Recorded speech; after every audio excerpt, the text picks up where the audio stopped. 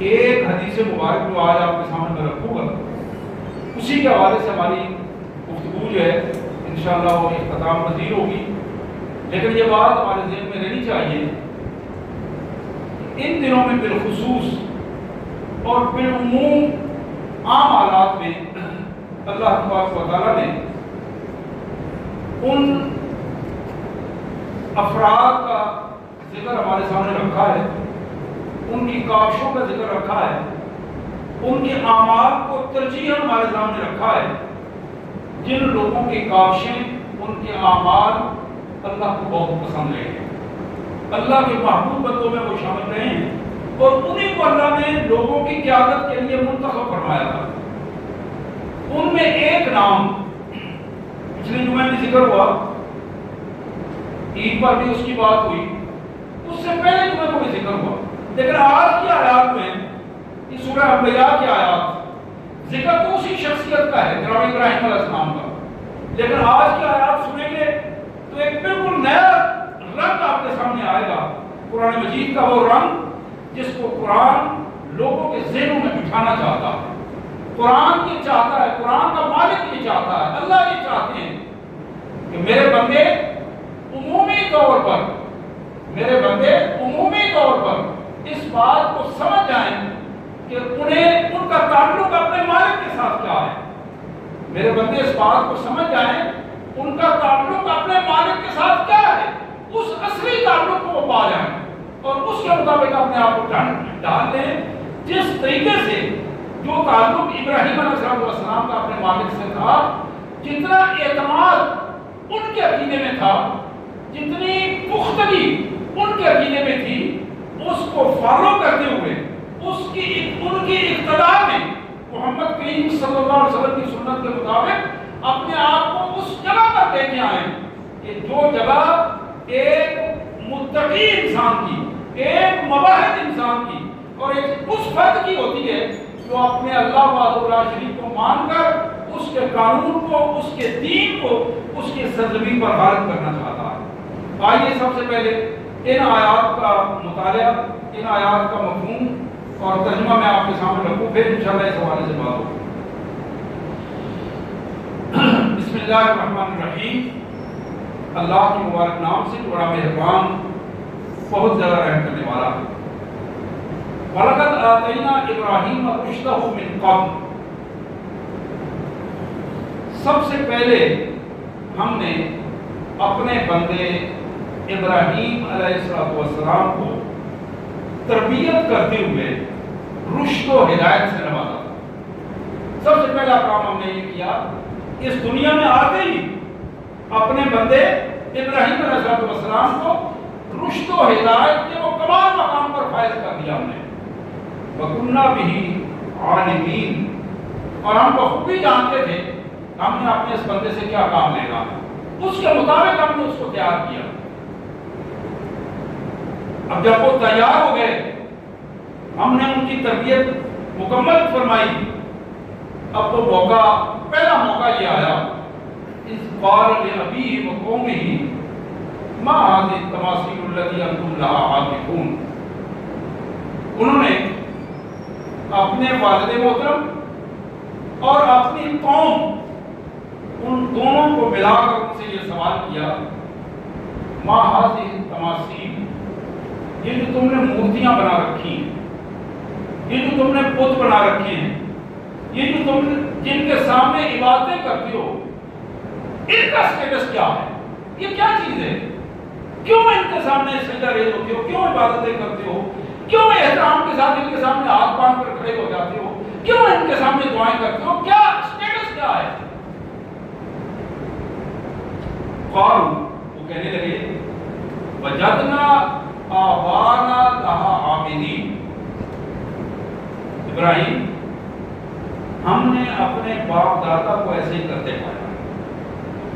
ہم نے دیکھا ہے ہمارے باپ دادا ماں باپ سب اسی طرح کرتے تھے اور ہم بھی اسی طرح کر رہے ہیں۔ وہ ان کی عبادت کرتے تھے، وہ ان کے سامنے جھکتے تھے، وہ ان کو ان کے ہاتھوں کو چومتے تھے، ان کی قبروں کو مٹی کو چومتے تھے، ان مورتیوں کے سامنے آ کے جھک جاتے تھے، جو کچھ وہ کرتے تھے ہم نے بچپن سے دیکھا، ہم بھی اسی طرح کر رہے ہیں۔ ہمارے پاس دلیل کوئی نہیں ہے، یہی دلیل ہے وجدنا آبانا، ہم نے اپنے باپ دادا کو اس طرح کرتے دیکھا ہے۔ اب جناب ابراہیم علیہ السلام کا جواب یہ تھا لقد کنتم انتم وآباؤکم فی ضلال مبین، تمہارے پاس تو ایک ہی یہی دلیل ہے، اب میرے پاس دلیل یہ ہے کہ تم بھی تمہارے باپ دادا بھی درست راستے پر نہیں تھے، یہ راستہ درست نہیں ہے، اس کو عقل اپروچ نہیں کرتی، یہ بات سمجھ میں نہیں آتی جو تم کر رہے ہو۔ اب جب جناب ابراہیم نے یہ بات کہی علیہ السلام، اب دوبارہ انہوں نے یہ بات پوچھی، قالوا اجئتنا بالحق ام انت من اللاعبین، ابراہیم یہ جو تم بات کر رہے ہو یہ سچی بات ہے کہ دل لگی کے لیے یہ بات کر رہے ہو؟ ام انت من اللاعبین، تو ہمارے ساتھ مذاق کر رہے ہو، دل لگی کر رہے ہو کہ باپ دادا کے ہم کو چھوڑ دیں اور وہ ہم سارے گمراہ تھے، یہ بات دل لگی کی کر رہے ہو یا مذاق کر رہے ہو یا کوئی واقعی کو تمہارے پاس دلیل ہے، کوئی سچی بات ہے؟ قال ابراہیم علیہ السلام نے اس کا جواب یہ دیا بل ربکم رب السماوات والارض الذی فطرہن، بات یہ نہیں ہے کہ میں کو دل لگی کر رہا ہوں، بات یہ نہیں ہے کہ تمہیں مذاق اڑا رہا ہوں، میں تمہیں سچی بات یہ بتاؤں کہ تمہارا پالنے والا، تمہیں زندگی دینے والا، تمہیں روزی دینے والا، ربکم تمہارا پالنے والا، رب السماوات والارض وہ مالک ہے جو زمین و آسمان کا مالک ہے، جس نے ان کو الذی فطرہم، جس نے ان کو پیدا کیا ہے، اس نے تمہیں بھی پیدا کیا ہے، ان زمین و آسمان کو بھی پیدا کیا ہے، وَأَنَا عَلَىٰ ذَلِكُم مِّنَ الشَّاهِدِينَ، تم مانو یا نہ مانو میں اس پر شہادت دیتا ہوں، گواہی دیتا ہوں کہ سوائے اس کے نہ کسی اور نے تمہیں پیدا کیا ہے، نہ کوئی اور تمہارا رب ہے، میں اس بات پر تمہارے بارے میں بھی میں گواہی دیتا ہوں۔ اور پھر بڑی بات کر دی اس پہلی ملاقات میں ہی، وَتَاللَّهِ، اور اللہ کی قسم، لَأَكِيدَنَّ أَصْنَامَكُمْ، میں کوئی ضرور بندوبست کروں گا تمہاری ان بتوں کا اور ان مورتیوں کا اور ان جہالت کے اوزاروں کا، میں ضرور اس کا بندوبست کروں گا، بعد ان تولوا مدبرین،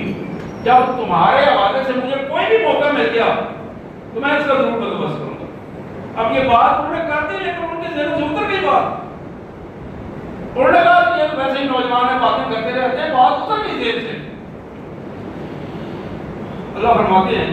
فَجَعَلَهُمْ جُزَازًا إِلَّا كَبِيرًا لَهُمْ، موقع مل گیا ابراہیم علیہ السلام کو، وہ سارے نکلے ہوئے تھے، جب موقع ملا فَجَعَلَهُمْ جُزَازًا، ابراہیم علیہ السلام نے ان کو ٹکڑے ٹکڑے کر دیا، إِلَّا كَبِيرًا، ہاں ان سب سے جو بڑا تھا اس کو چھوڑ دیا، لَعَلَّهُمْ إِلَيْهِ يَرْجِعُونَ، اور ذہن میں یہ بات آئی کہ وہ سارے کے سارے اسی کے پاس آئیں گے، اسی سے پوچھیں گے، اب میں بھی اسی وقت ان سے بات چیت کروں گا۔ اب ذرا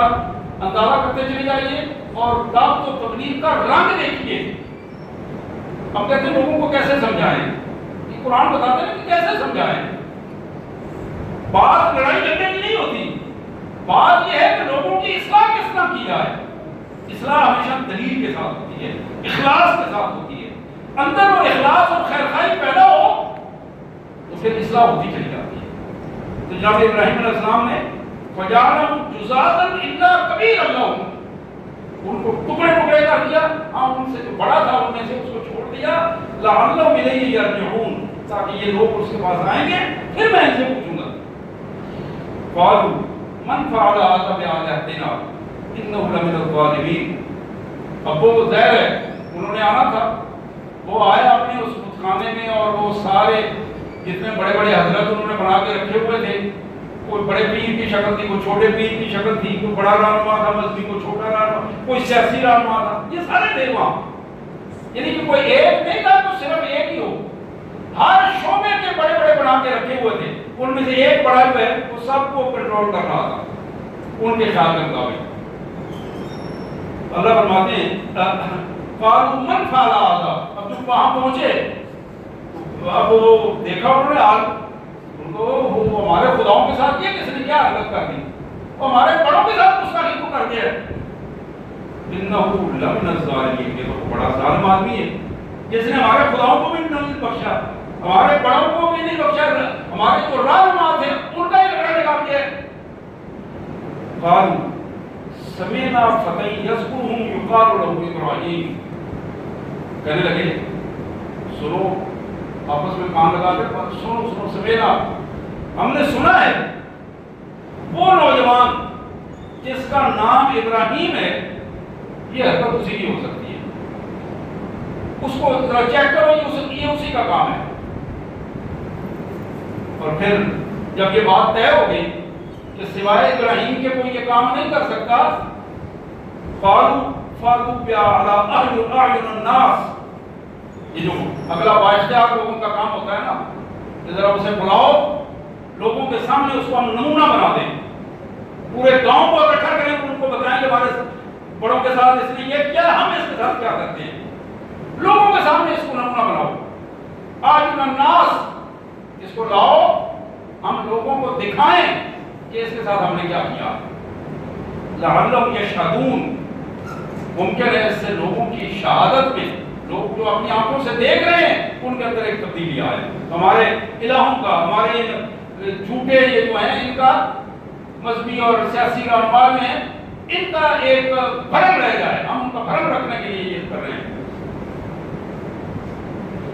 استغفر اللہ العظیم۔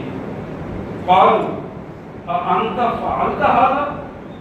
بآلهتنا یا ابراہیم، جناب ابراہیم علیہ السلام کو لے آئے، اب وہاں سارا ایک ماحول بنا ہوا ہے، بادشاہ سلامت بھی وہاں موجود ہے، نمرود، اور اس کے ساتھ کے بہت بڑا وقوع ہو گیا نا، بہت بڑا سامنے ہو گیا کہ ایک بڑا بت خانہ جو ایک وزیر کے ماتحت چل رہا تھا، جو ابراہیم علیہ السلام کا باپ تھا، وہ بت خانہ، وہ ان کا سارا مذہبی سسٹم جہاں پر رکتا تھا، جو جس پہ وہ پوروں کی سب کی نظریں تھی، وہ سارا چکنا چور ہو گیا۔ اب اس پہ آ کے پوری گورنمنٹ جو ہے وہ وہاں اکٹھی ہوئی، اور انہوں نے پوچھا ابراہیم انت فعلت هذا بآلهتنا، ابراہیم یہ ہمارے بزرگوں کی گستاخی تم نے کی، ان بزرگوں کے ساتھ یہ حرکت تم نے کی ہے، اور تم جانتے ہو کہ ہمارے یہ معبود ہیں، ہم ان کو بڑی اہمیت دیتے ہیں، نعوذ باللہ ہمارے خدا ہیں۔ ابراہیم علیہ السلام نے جواب دیا، اور کمال قسم کا نفسیاتی جواب ہے، کئی دفعہ آپ نے سنا ہے لیکن الفاظ میں ذرا غور کیجیے۔ قال بل فعلوا كبيرهم هذا فاسألوهم إن كانوا ينطقون، ابراہیم علیہ السلام نے کہا کہ تم غلط جگہ سے تم نے سوال کیا ہے، یہ بات مجھ سے پوچھنے والی تو نہیں ہے، بل فعلوا كبيرهم، وہ خدا کے بندوں ذرا دیکھو تو صحیح، یہ ان کا جو بڑا ہے جس کے کندھے پہ ہتھیار پڑا ہوا ہے، یہ کام تو اس نے کیا ہے، اس سے پوچھو ذرا۔ فاسألوهم إن كانوا ينطقون، ذرا ان سے پوچھو اگر یہ بول سکتے ہیں نا تو ان سے پوچھو، ان کو بلاؤ تو صحیح ہے، ایک دفعہ اس بڑے کو ہلاؤ تو لاؤ، اس سے پوچھو کہ تم کیوں غصے میں آ گئے اور اپنے سب چھوٹوں کو تم نے رگڑ دیا۔ اب قرآن کے جو اگلے دو آیات ہیں کمال قسم کی آیات ہیں، اللہ فرماتے ہیں فَرَجَعُوا إِلَىٰ أَنفُسِهِمْ وَقَالُوا إِنَّكُمْ أَنْتُمُ الظَّالِمُونَ، ہر مشرک کی یہی کیفیت ہوتی ہے، ہر مشرک انسان بالکل یہی کیفیت ہوتی ہے، فَرَجَعُوا إِلَىٰ أَنفُسِهِمْ، وہ اپنے دلوں کی طرف لوٹ آئے، ان کے ضمیر اس پر ان کو ٹوکنے لگے، ملامت کرنے لگے۔ ملامت کیا تھی؟ انکم انتم ظالمون، یہ ظلم تمہارا ہے جو تم کر رہے تھے، تمہیں پتہ ہے کہ یہ نہیں بول سکتے، یہ کچھ کر نہیں سکتے، یہ خود ان کے اندر نے ان کو بات کہی۔ اللہ فرماتے ہیں کہ اندر سے ایک تبدیلی آ رہی ہے، اندر کی ایک کیفیت تبدیل ہو گئی ہے۔ فرجعوا الی انفسہم، وہ سارے لوٹے اپنے اندر کی طرف، اپنے ضمیروں کی طرف، وقالوا انکم انتم الظالمون، اور اپنے آپ کو کہنے لگے تم تو بڑے ظالم ہو، تمہیں تو اتنا بھی نہیں پتا۔ پھر قرآن یہ کہتا ہے ثم نکسوا علی رؤوسہم، پھر انہوں نے اپنے سروں کو نیچا کر دیا، ابراہیم پر جب وہ ان کا خیال ہوتا ہے کہ آپ چڑھائی کریں گے، اب وہ چڑھائی کی پوزیشن میں نہیں رہے، چڑھائی کی پوزیشن میں نہیں رہ سکے، اکیلا ابراہیم کھڑا ہے علیہ السلام، اور اکیلے اس وقت نے پوری قوم اور بادشاہی کو چیلنج کرتے ہوئے جب یہ بات کہی، ان کام یا تکون ذرا ان سے پوچھو اگر یہ بولتے ہیں، اس کے بعد ثم نکسوا علی رؤوسہم، اپنے سروں کو نیچا کر کے نیچی نظریں کر کے کہنے لگے لقد علمت ما هؤلاء ينطقون، ابراہیم تمہیں تو پتہ ہے کہ نہیں بول سکتے۔ اب یہ وہ پوائنٹ تھا جس پوائنٹ پہ آ کے حضرت ابراہیم علیہ السلام نے پھر ایک ان پہ چڑھائی کی، زوردار طریقے سے چڑھائی کی، یعنی پہلے دلیل کے ساتھ ان کو معاف کر دیا، اب ان کے پاس دلیل کوئی نہیں تھی، ساتھ نیچے ہو گئے۔ اور میں یہاں رک کر یہ بات کہوں گا، آج کا مشرک خدا کی قسم ان پہلے مشرکوں سے زیادہ بدتر ہے، جو زیادہ جھوٹے دلائل اکٹھے کر کے اپنی اس جہنم کے راستے پر سیدھا کر رہا ہے۔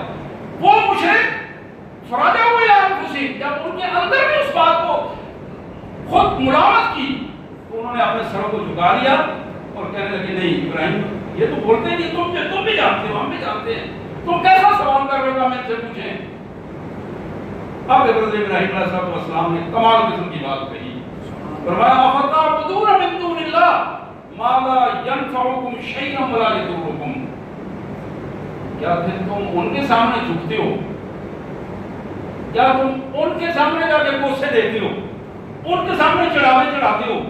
کیا ان کے سامنے تم اپنی نیاز مندیوں کو لے کے جاتے ہو، ما لا ينفعکم شیئا، جو ذرہ برابر تمہیں کوئی فائدہ نہیں پہنچا سکتے، ولا یضرکم، اور نہ ہی قطعاً تمہارا کوئی نقصان کر سکتے ہیں۔ یہ رابطہ ان کے ساتھ کیسے انسان ہو تم؟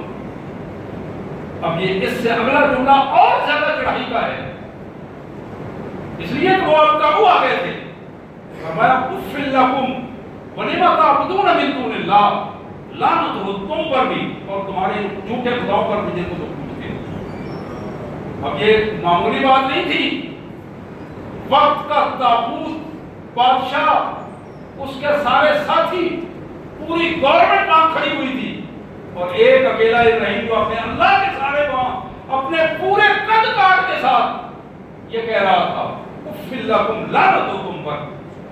ولما تعبدون من دون اللہ، اور صرف تم پر نہیں تمہارے ان معبودوں پر بھی لعنت ہے جن کو تم پوچھتے ہو۔ افلا تعقلون، وہ کیا عقل بھی ماری گئی ہے تمہاری، کیا ہو گیا تمہیں؟ اب اس کے جواب میں جب دلیل ختم ہو گئی، بات کوئی آ نہیں رہی تھی، قالوا حرقوا وانصروا آلہتکم ان کنتم فاعلین، اور یہ جملہ بھی قرآن نے ان کا جو نوٹ کیا ہے، کمال جملہ ہے، دو لفظ ہیں، کہنے لگے حرقوا، اس کو قابو کر لو اور اس کو آگ میں جلا دو تاکہ نمونہ بن جائے یہ آنے والی نسلوں کا، وانصروا آلہتکم، اور اپنے خداؤں کی مدد کرو، بالکل پیچھے ہٹ کے کھڑے ہوئے آگے پڑھو، یہ تمہارے خداؤں کا میرا گھر کر رہے ہیں، اس کو سزا دو تاکہ اپنے خداؤں کی مدد کرو، تم اپنے یہ جو معبودان باطلہ ہیں ان کے ساتھ کھڑے ہو جاؤ۔ یہ جملہ اتنا زبردست ہے، اتنا زبردست ہے کہ آدمی یہاں رک کر سوچنے پہ مجبور ہو جاتا ہے، لعنت ہو اس معبود پر جس کی مدد اس کو ماننے والے نے کرنی ہے۔ وہ کیا معبود ہے، وہ کس قسم کا معبود ہے،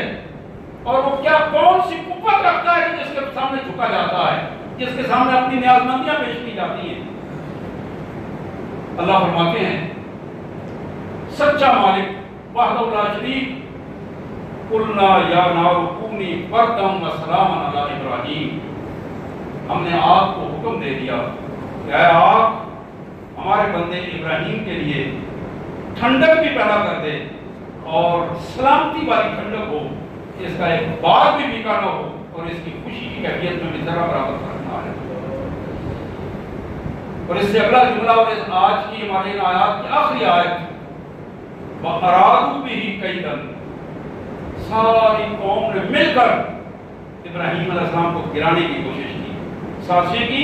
گرانے کی کوشش کی، فَجَعَلْنَاهُمُ الْأَخْسَرِينَ، اور ہم نے ان کو ذلت و رسوائی کا نمونہ بنا دیا۔ حضرات یہ سورہ انبیاء کی 17ویں پارے سے آیت نمبر 55 سے لے کر آیت نمبر 77 تک سورہ انبیاء کی آیات جن کا مفہوم ترجمانی کے انداز میں نے آپ کے سامنے رکھا۔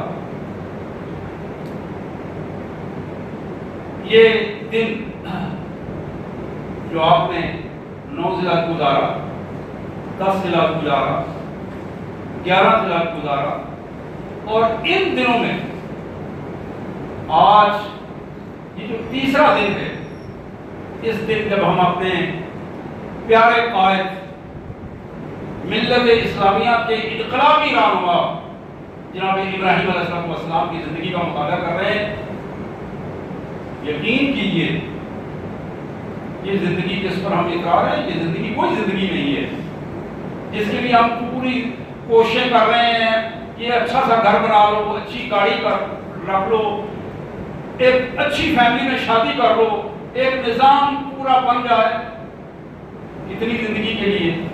50-60 سال سے زیادہ نہیں ہے، شاید 70-80 سال سے زیادہ نہیں ہے۔ اور اگر بڑا کوئی ارذل العمر بڑھاپے کی بڑی کیفیت کو پہنچ جائے 100-125 سال، اور اگر گنیز بک آف ورلڈ کو دیکھیں تو شاید آج کے دور میں 150 سال سے زیادہ کسی کی عمر نہیں ہے۔ گویا کہ سارا کا سارا سلسلہ 150 سال کا پہ محیط زیادہ سے زیادہ،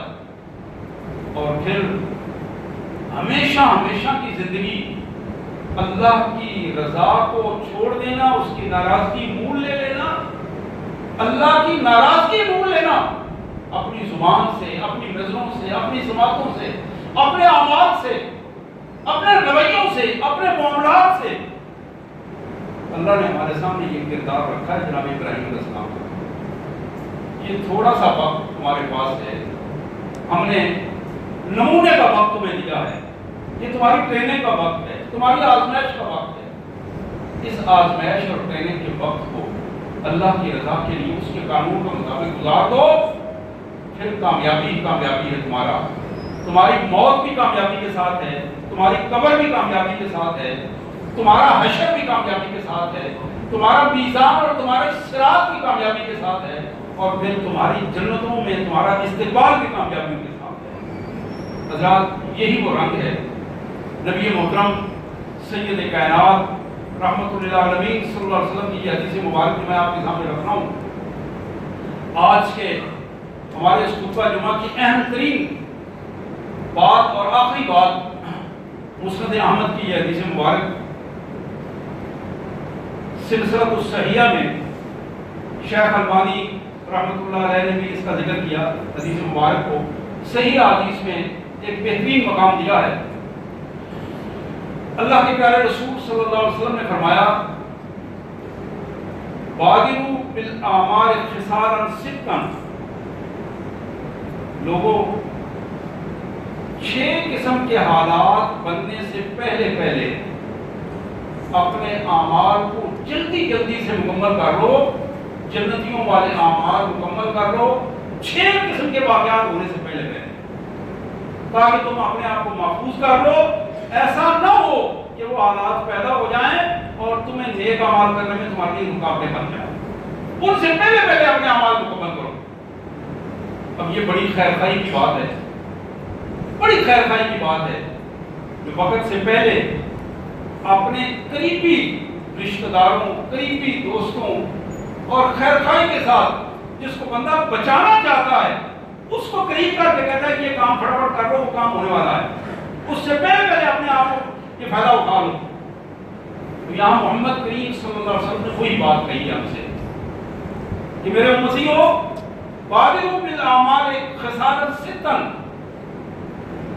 جلدی جلدی یہ 6 قسم کے حالات پیدا ہونے سے پہلے پہلے اپنے آپ کو تبدیل کر لو۔ اور وہ حالات کیا ہیں؟ پہلی بات جو آپ نے فرمائی، امرۃ السفہاء، بے وقوفوں کی حکومت آنے سے پہلے پہلے اپنے آپ کو بچا کر اللہ کے حضور، اللہ کے قریبی بندے بن جاؤ، متقی بن جاؤ۔ بے وقوفوں کی حکومت آنے سے پہلے پہلے، امرۃ السفہاء، یہ الفاظ ہے محمد رسول اللہ صلی اللہ علیہ وسلم کے، امراۃ السفہاء، بیوقوف کون ہے جس کو اپنی آخرت کی زندگی کا ادراک نہ ہو، وہ جسے دنیا کی زندگی ہی اس کے لیے سب کچھ ہو، دنیا کا منصب ہی اس کے لیے سب کچھ ہو، دنیا کے اختیارات ہی اس کے لیے سب کچھ بن جائیں۔ یہ ہے بیوقوفوں کی عمارت، بیوقوفوں کی زندگی اور بیوقوفوں کے اختیارات اور ان کی حکومت۔ امراۃ السفہاء، بیوقوفوں کی حکومت برپا ہونے سے پہلے پہلے اپنے آپ کو تقوی سے آراستہ کر لو اور نیک اعمال کر لو، وہ وقت آئے گا تو پھر ممکن ہے تم نیک اعمال نہ کر سکو۔ اب ذرا اگلا جملہ سنیے، آپ نے فرمایا کثرت الشرط، انتظامی معاملات پولیس کی کثرت سے، پولیس کا زیادہ ہو جانا، تمہاری آبادیوں میں ہر وقت پولیس کا پھرنا، زیادہ ہو جانا، کنٹرول ہو جانا، جس میں تم نیکی کے اعمال تمہارے لیے مشکل ہو جائیں، تمہاری مسجدوں پر پابندیاں لگیں، تمہارے دینی اداروں پر پابندیاں لگیں۔ کثرت الشرط کا مطلب یہ ہے کہ جب انتظامات ٹائٹ کر دیے جائیں، حالات مشکلات کا شکار کر دیے جائیں اور مسلمانوں کو گھروں سے نکلنا مشکل ہو جائے، محمد رسول اللہ فرمایا اس سے پہلے پہلے اپنے آپ کو نیکی کر لو تاکہ ممکن وہاں موقع ملے یا نہ ملے۔ پھر آپ نے ارشاد فرمایا وَقَطِيعَةُ الرَّحِمِ، تیسری بات ہے رشتوں کا تقدس پامال ہونے سے پہلے پہلے اپنے اعمال کو درست کر لو۔ جب رشتوں کا تقدس پامال ہو جاتا ہے، ماں باپ کی پہچان نہیں رہتی، بھائی بہن کی پہچان نہیں رہتی، میاں بیوی کے رشتے کا تقدس ختم ہو جاتا ہے، چچے پھوپھیاں خالائیں غیر معلوم ہونے شروع ہو جاتے ہیں، رشتہ داریاں شریکہ برادری کی کیفیت اختیار کر جاتی ہیں اور رشتہ داریوں میں نفرتیں جنم لینا شروع کر دیتی ہیں۔ وہ وقت حضور نے فرمایا آئے گا، اس وقت سے پہلے پہلے اپنے رشتہ داروں کے ساتھ دوسرے سلوک پیدا کرو، اپنے رشتہ داروں کے ساتھ تعلق بناؤ، اور وہ نیکیاں جو وہاں تم نے کرنی ہیں ان نیکیوں کو اس اعتبار سے مکمل کرو۔ پہلی بات جو بتائی تھی آپ کو یاد ہوگی، میں دوہرا رہا ہوں نئے آنے والے ساتھیوں کے لیے، کہ رسول اللہ صلی اللہ علیہ وسلم نے فرمایا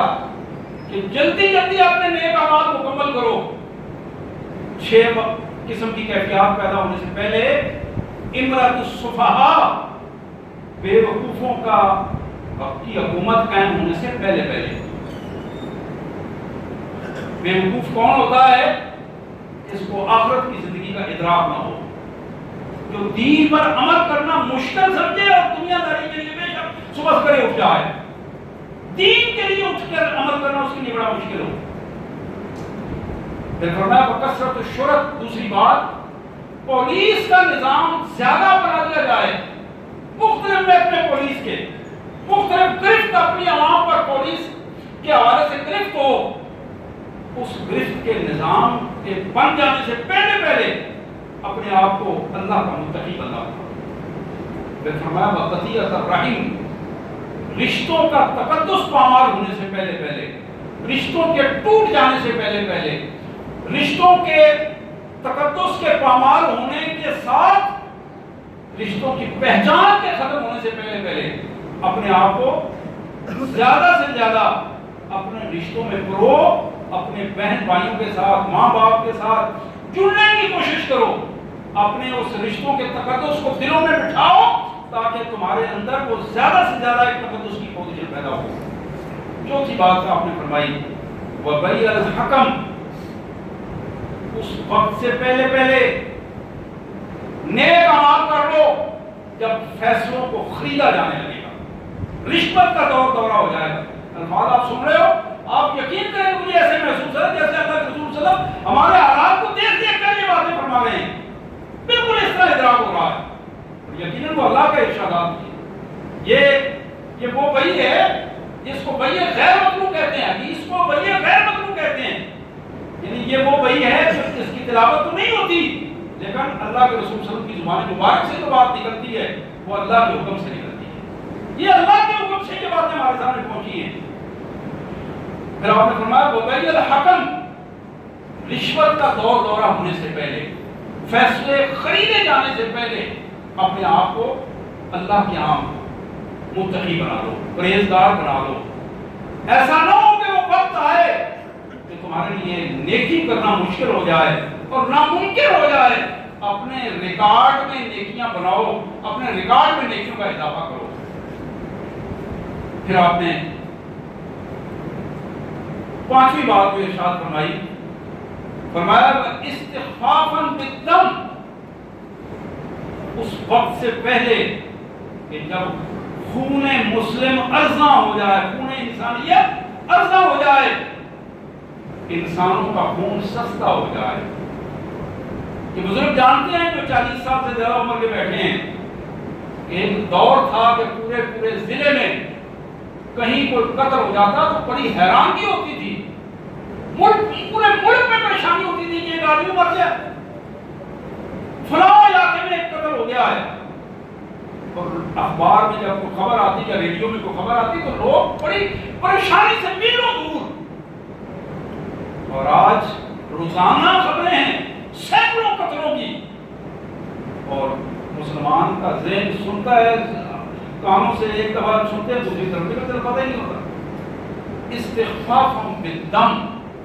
جب انسانیت کا خون سستا ہو جائے اس وقت سے پہلے اپنے آپ کو مقدس کر، اپنے آپ کو بچا لو۔ پھر میرے پیارے آقا صلی اللہ علیہ وسلم نے یہ چھٹی بات ارشاد فرمائی، بڑی اہم بات ہے، ایک چیز بڑی اہم ہے، فرمایا وَنَشْفًا يَتَّخِذُونَ الْقُرْآنَ مَزَامِيرَ،